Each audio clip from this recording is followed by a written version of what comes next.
வழுக்கை விழும் அச்சத்தால் முடிமாற்ற அறுவை சிகிச்சை செய்து கொள்ள மருத்துவ மாணவர் சந்தோஷ் விரும்பியதற்கு அவரது தோற்றத்தை மற்றவர்கள் கேலி செய்ததே முக்கிய காரணமாக கூறப்படுகிறது. இவரை போல அதிக அளவு முடி உதிரும் பிரச்சனை இருப்பவர்கள் வழுக்கையோடு தங்கள் வாழ்க்கையும் தொலைந்து விட்டதாகவே கருதுகிறார்கள். அவர்களுக்கு மத்தியில் வழுக்கை ஒரு பிரச்சனை இல்லை என்பதை உணர்ந்து வாழ்ந்து வருபவர்களும் இருக்கவே செய்கின்றனர்.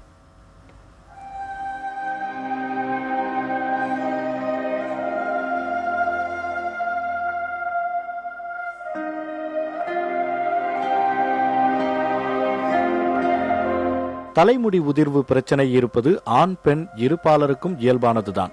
சிலருக்கு பரம்பரையாக ஹார்மோன் பிரச்சனையால் வழுக்கை ஏற்பட்டு விடுகிறது. இளையோர் ஆனாலும் முதியோர் ஆனாலும் தலையில் வழுக்கை விழுந்து விட்டால் வாழ்க்கையே பறிபோய் விட்டதாக முடங்கி விடுகின்றனர்.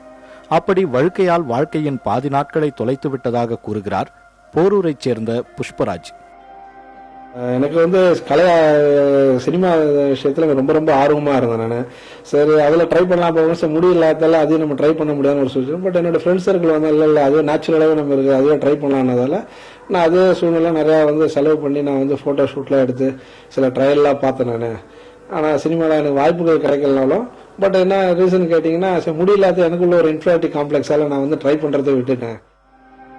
வழுக்கைக்கு ஒரே தீர்வு என எங்கு விளம்பரம் பார்த்தாலும் அதனை விசாரிக்காமல் செல்வதில்லை மனது.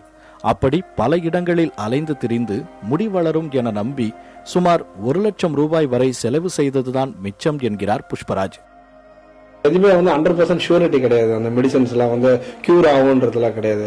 பட் ரிசர்ச் பண்ணி சொன்னாலும் சொல்லாட்டாலும் பட் அந்த அளவுக்கு எஃபெக்ட்லாம் இருக்குது. நேச்சுரல் தான். முடி கொட்டினது தான். வளர்றதுக்கு உண்டான வாய்ப்பு தடுக்கிறதுக்கு ஒரு வாய்ப்புகள் வேணா இருக்கலாமே தவிர வளர்றதுக்கு உண்டான வாய்ப்புகள் மிக மிக மிக குறைவு தான் என்ன பொறுத்தவரை. என்னுடைய அனுபவத்தில் நான் சொல்றேன். நான் கிட்டத்தட்ட பாஸ்ட் 20 இயர்ஸா நான் யூஸ் பண்ணிட்டு இருக்கேன் சில மெடிசன்ஸ் தான். பட் எதுவுமே சக்சஸ்ஃபுல் ஆகல. ஆக்சுவலா 20 வருஷத்துல பாத்தீங்கன்னா கொட்டினது தான் மிச்சமே தவிர வளர்ந்தது எந்த விதத்திலும் கிடையவே கிடையாது.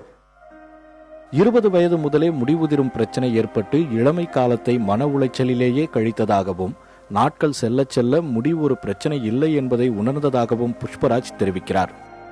ரொம்ப 10 வருஷமா ட்ரை பண்ண கல்யாணத்துக்கு, ஆனா எங்கேயுமே எனக்கு கிடைக்கல. அதுக்கப்புறம் பாத்தீங்கன்னா கடைசியா எனக்கு கிடைச்சது ஒரு பொண்ணு.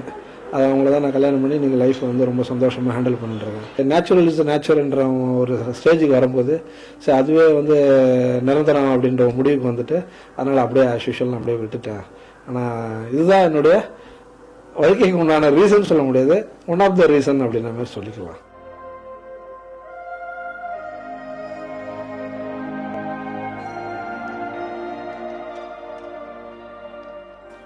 மனித வாழ்வில் காலப்போக்கில் பல மாற்றங்கள் ஏற்படுவது போலதான் வழுக்கை விழுவதும். முடியிருந்தால் அழகு, வழுக்கை விழுந்தால் அழகற்றது என்பதற்கான சாரம்ச பின்னணி எதுவும் இல்லை. இது பார்ப்பவர்களின் மனதளவில் ஏற்படும் ஒரு தேவையற்ற உணர்வு என்பது புஷ்பராஜ் போன்றவர்களின் கருத்தாக உள்ளது. புதிய தலைமுறைக்காக ஒளிப்பதிவாளர் சிவகுமாருடன் பிரசாந்த்.